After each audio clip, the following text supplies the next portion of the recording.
Yan, dito naman guys sa may ano dito. Ito yung kabaan ng Santa Elena extension nito papuntang 168 Mall guys. Sa may City Square, yan oh, City Square. Yan, nandito pa rin yung mga nagtitinda. Mga gulay, mga prutas. Mayroon din mga guhit dito na nakalagay guys. Dito maluwag din ah. Kahit dumang ka rito, kukunti lang yung dumadaan niya ngayon. Siguro, siguro pag December talagang di maiwasan na. Talagang dadami yung tao dito. Sa ngayon, makikita natin na sinusunod pa rin yung mga guhit, yung mga linya na pwedeng pag... Yan guys, ito tayo ngayon sa may kahaba ng Carmen Plaza Extension. Doon sa kabila guys, yung sa may Petras Bank, yung sa kabilang side doon, yun yung sa may Ricto. Carmen Planas din yun. Tapos dito, Carmen Planas Extension. Makikita natin dito guys, sa bandang gilid, may mga ano na talaga dito. May mga sukat o kaya may mga palatandaan na pwede maglatag yung mga vendors dito sa may Carmen Planas Extension. Yun. Ito yung mga pwesto nila dito ngayon. May mga latag na. Dito dati nakita natin na talagang zero. Eh no, talagyan na dito ng mga guhit. Mga guhit, yung mga pwestuhan dito na mga vendors sa gilid lang mismo ng kalsada. Yan, sa may Carmen Planas Extension tayo ngayon guys, oh. Makita natin tong talagang wala nang nasa gitna, maluwag na ngayon dito sa gitna. At may mga pwestuhan na mismo yung may mga naka-specify na parkingan ng motor, tapos mga sukat lang na kung saan pwede silang pumesto. Ayan o, yung mga sukat. Dito kasi yung mga tindahan dito, halos makita natin, mga prutas naman to dito. Ayan o, mga prutas. Iba't ibang klase din. Sa kabila din, mga prutas din yan. Ayan, sa kabila na yan. At dito talaga ngayon, halos may mga guhit na. Bawal magpas sa mga guhit na yun guys pag nagtitinda ka dito. Napakaluwag nito guys, yung kabaan ng may Carmen Planas Extension. Ayan. Ang luwag, di ba? So, bumalik na uli sa pwesto yung mga vendors. Mayroon na uli ditong mga nagtitinda ng mga prutas dito sa may kabaan ng Carmen Planas Extension. Ito yung mga pomelo ay mabibili dito. At may mga pwesto na rin yan, yung mga guhit na kung saan pwede kayong pumwesto. Ayan, yung mga pwesto, yung mga guhit mismo. Yan. Dito mga prutas, napakadami dito mga prutas na inyong mabibili dito sa kabaan ng mismong Carmen Planas Extension.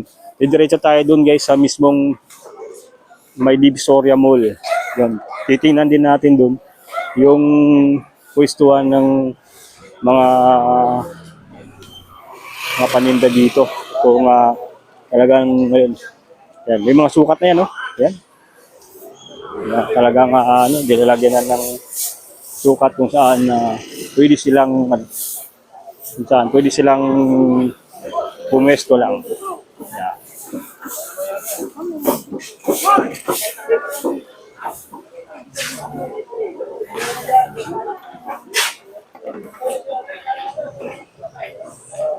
Ayan. Ito yung mga dito, nibila ng mga iba't ibang mga paminta, bawang. Yan, dito may nakapwesto na rin yan dito. Yan. Ito na yung Divisoria Mall. Yan, Divisoria Mall. At dito may nakasukat, may mga sukat na rin yan, no. Yan, dito sa may 818 Mall. Makita natin napakaluwag dito sa ngayon, no. So, halos wala tayong makikita gaanong lumalagpas sa mismong guhit. Ayan. Ito yung 818 Mall. Dito dati may nakapwesto dito. Nagtitinda rin. Ngayon, kukunti lang. Yung makikita natin na nakapwesto sa ngayon. Ito, sa may MD Santos tayo. MD Santos Street. Ayan. Papasadahan natin ito ngayon yung dito yung kahabaan mismo ng MD Santos. Yung makita natin mga guhit dito. Kaya talaga lang sumusunod na sila sa ngayon sa guhit, yan. Yung linya, yan, two linya yan dito, dalawang guhit, Yun yung makikita, yan, Ayan. Hanggang dyan, oh. Ayan. So, bawal na lumagpas sa mga guhit dyan, guys, oh. Bawal na lumagpas. Ayan, oh. Ayan, mga guhit dito, guys. Makikita na talagang nakalutang yung mga guhit dito. Talagang, mayroon na talagang pwesto na pwede silang magtinda. Ayan. So, hindi naman pinag-commit kay Yorme yung ano, na magtinda. So, mayroon pa rin dito yung susundin lang yung guhit ng inyong pagtitindahan. Guys, pasadahan natin. Yung kahabaan nito, MD Santos. MD Santos Street. At dito na tayo ngayon sa may Tabora. Sa may mismong Tabora, guys, ganun din yung ano dito. Yung pwestuhan, yan. Mayroon din dito mga nakalinya na rin sa mismong Tabora. Mismong Peltras Bank. Yan, oh. Yung mga guhit din dito. Ayun, ang gitna, guys, pwede nang daanan to ng mga sasakyan. So dati ang hirap dumaan dito, ngayon madadaanan na to. Dito lang tayo sa may tabatin ng Divisoria Mall, guys, oh. Yeah, meron na rin siyang ano, guys, meron na rin madadaanan kayo dito. So napakaluwag na ng kalsada dito sa ngayon, oh. Yeah, ito yung mga guhit ngayon, oh. Ayun, yan. Makikita natin, guys, dati pag pupunta kayo dito, yun. Halos ang hirap dumaan, napakasikip. Eh, nawala na yung ibang ano. May pag dumaan yung mga sasakyan na malaki, kasyang-kasya na. So, halos may mga guhit na po siyang nakalagay na pwedeng ano, pumwesto yung mga vendors. Yan. Dito tayo sa may Tabora Street. Yan, Tabora Street. Tapat lang din ng Divisoria Mall. Papasok tayo dito, guys, sa talagang pag pumapasok ka dito sa may Santa Elena Street. Dito talaga ano, medyo masikip din. Papasukin din natin to, guys, kung talagang maluwag na to. Yan. Sa may Santa Elena Street tayo, guys, ha. So, dito dati napakalo. Maraming ano dito.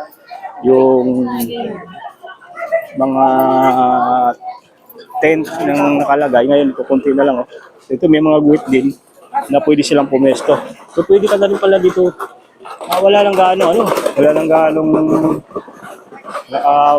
halos nakabara. So dito may mga pwesto rin sila sa gilid, may mga guhit din. So kumpleto pa rin yung dito mga nagtitinda, guys, mga prutas, meron pa rin dito. Kaso nga lang meron na talagang allotted na line. So kung dadaan ka rito, yan, napakaluwag na talaga. Yan. So wala na yung dati, yung nakaharang mismo sa ano, sa gitna, may talagang mahirapan ka dumaan. Ngayon dito, ganun na. So may mga pwesto na talaga sila, yan, makita yung mga guhit dito. Yan, di ba? So, yun yung pinagbago ngayon ng dito sa may Divisoria. Malinis na, wala nang gaanong basura. Yan. So talagang malinis siya. Yan, mga nandito pa rin mga nagtitinda ng prutas, mga gulay dito sa kabaan ng Santa Elena Street. Yan.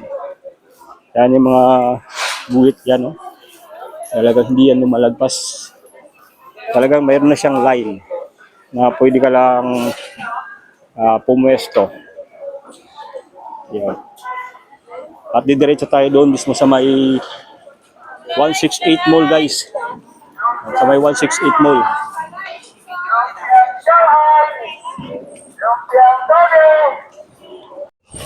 Yan, dito naman, guys, sa may ano dito.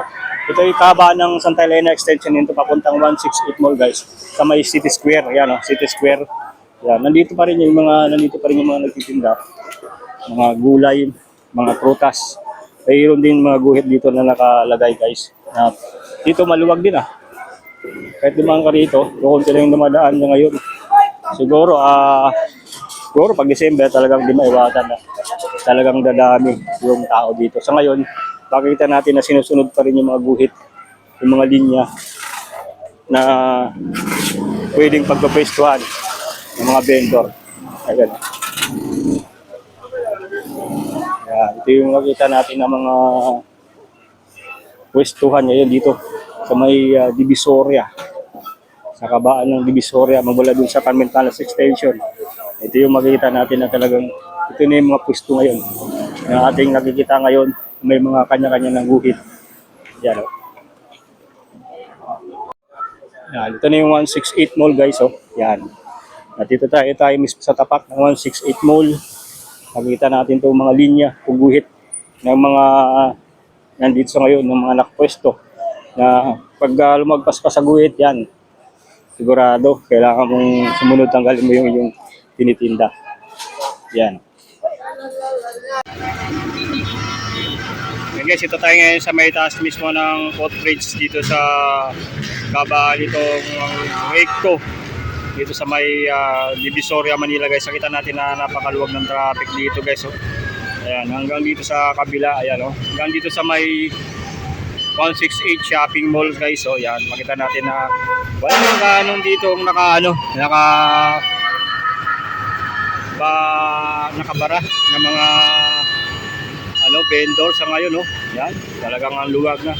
At dito naman sa may bandang side na to, sa may kabaan ng mismong Recto Avenue, makita natin yan.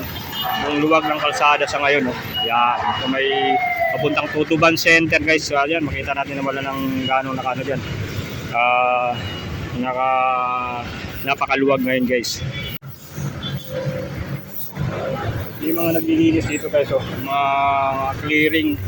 Yung mga naglilinis pagkatapos mag-washing, makita natin yung mga naglilinis dito, mga nag-clearing sa kalsada guys, oh, sa kabaan ng Recto. Kaya makikita mo talagang malinis na ngayon to, yung kabaan ng Recto dito sa may Divisoria.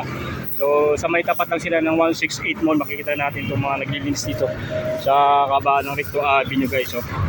Yan. At dito sa may mismong Tutuban, papuntang Tutuban, may Recto, makita natin na konti lang yung dito, nakatambay dito, mga konti lang yung mga vendors na nakapwesto dito sa ngayon guys. Oh.